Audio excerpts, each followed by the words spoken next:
G'day ladies and gents, and welcome back to War Thunder with Mags, and welcome to Maginot Line in the M4A1.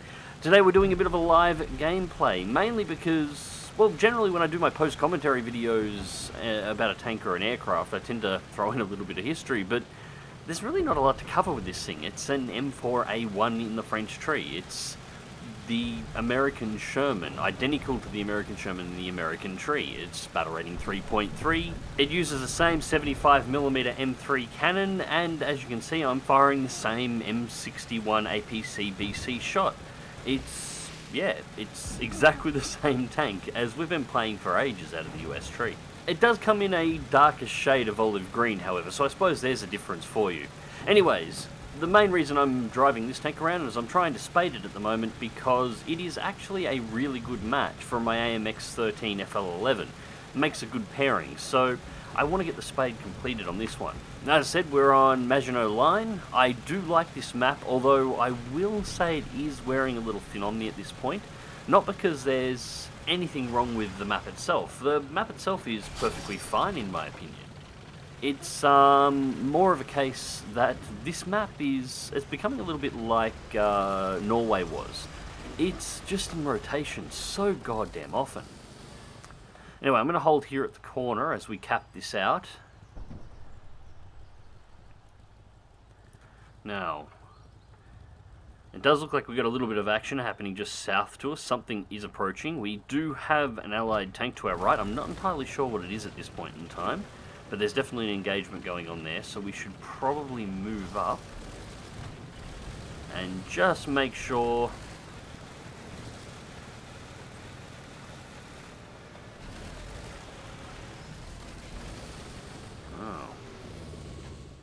that does look like something. Alright. That didn't disable the gun, but that should get somebody to back a little bit. Now I just want to check this corner, and what have we got over there? That looks like a Panzer IV. That does look like a Panzer IV. We'll go clear to the left, and alright, target destroyed. So first tank out, Panzer IV eliminated. An artillery strike going off there, so we'll clear back and just make sure our corner back here is covered. I'm not actually sure what that was. It was a tank destroyer that was coming up, but I didn't recognize it immediately.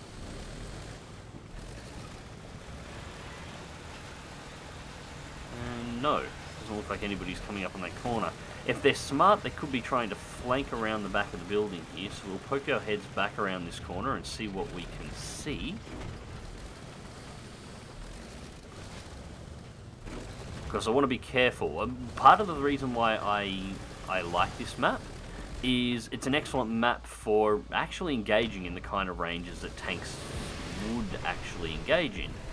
But the downside is getting sniped when you clear these buildings is actually a common occurrence because it's a fairly tight area here. Our M5 here seems to be safely moving on, so we'll clear up around the corner. No shots coming in either.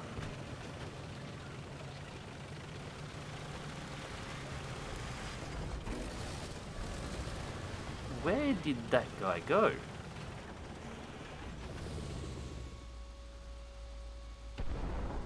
Doesn't seem to be around the pillboxes. Or oh, hello. How did the M5 not see you? Well, there's my second kill. Oh, and speaking of shots, right, keep myself angled. So I was talking about, it looks like a anti-aircraft gun, self-propelled anti-aircraft guns trying to snipe us here at the moment, judging from that.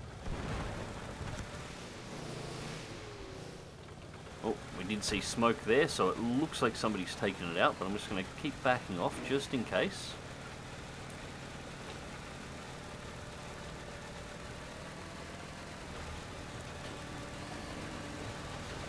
Now, more. Thinking about going back through the town, but I think I'm going to have to bring it out and go to the left. It's going to take too long to get through, and we want to get up towards the B position now. It looks like we're fairly clear off to the right. I'll just have to keep an eye out over there. just to make sure nobody snipes me from the right-hand side, and get through the town as quickly as we can. And what was that?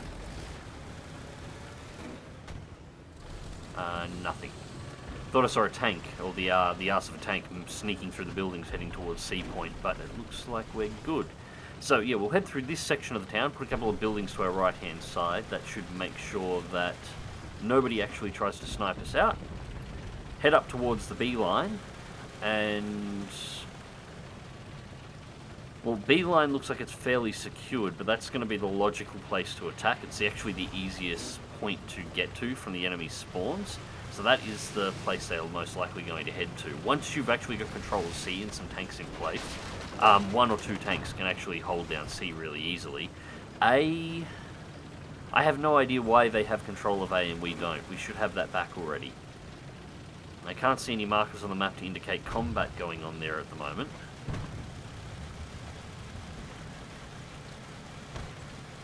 We do have two tanks sniping it. They might be trying to farm, just waiting to see who's showing up. Oh, no, there we go. There's a contact near A, so there is some combat going over there.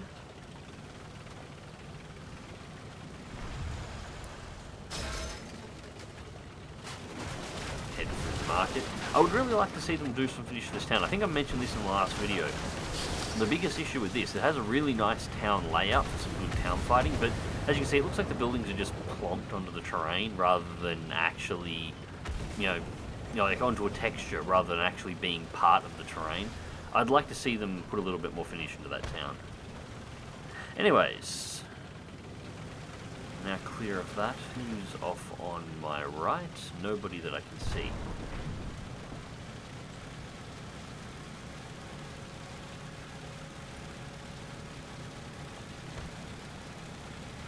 Heading up to the main force of tanks up here at the moment, and then, well, I'm going to have to turn right.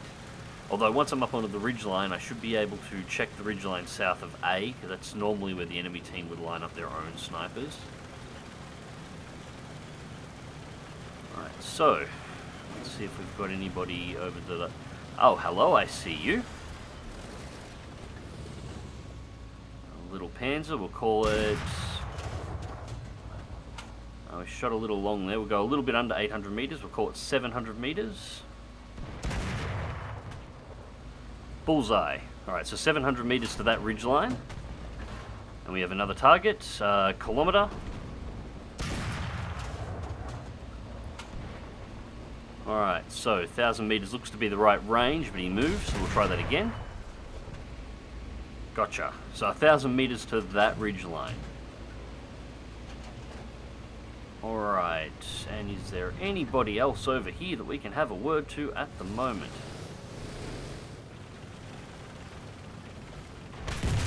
Oh, shit.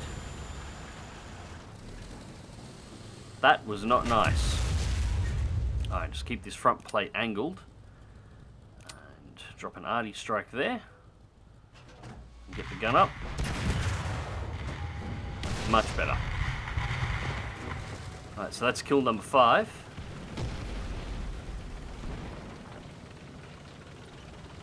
Might be the last kill of this match, actually, just judging from the amount of time we actually have. And I'm not seeing anybody else at this point. I'm actually really lucky there. That could have killed me in one hit.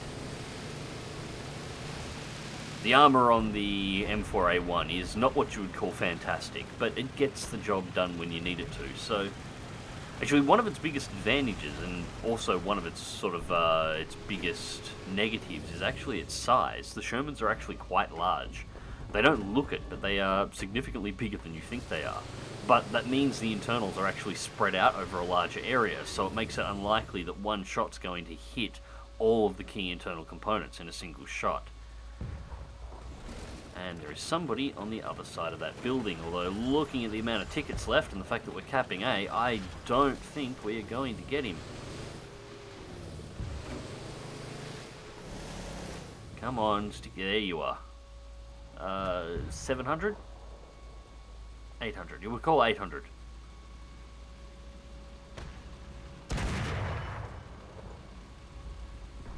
And that looked like it went over, so we're going to bring that back.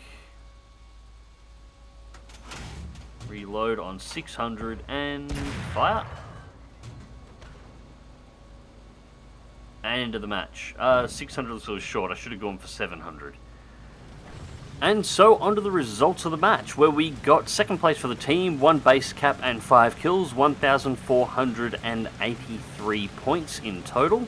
The rewards for the match were Double Strike, Tank Rescuer, Professional X5, Triple Strike and Heavy Metal Fury.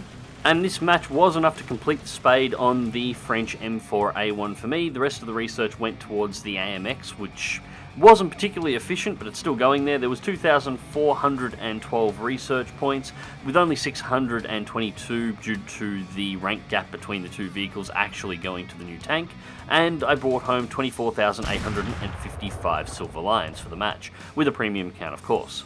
So not a bad match overall, but there is only so much you can actually do with a Sherman on Maginot Line. There's only really so much you can do with the Sherman in general. That being said, I know a lot of people aren't really fond of the Shermans in the game at this point in time, but I still actually like them. The penetration's not perfect, but they are a lot of fun to play in the lower ranks, and the Jumbo is a hell of a lot of fun. It's just the mid-section Shermans that seem to actually struggle the most. Anyways, ladies and gents, hope you enjoyed this quick video and just a quick bit of gameplay. Thank you very much for watching, and until next time, remember to click that like button, share and subscribe if you want to see more, and until next time, drive smart, drive safe, and I'll catch you on the battlefield.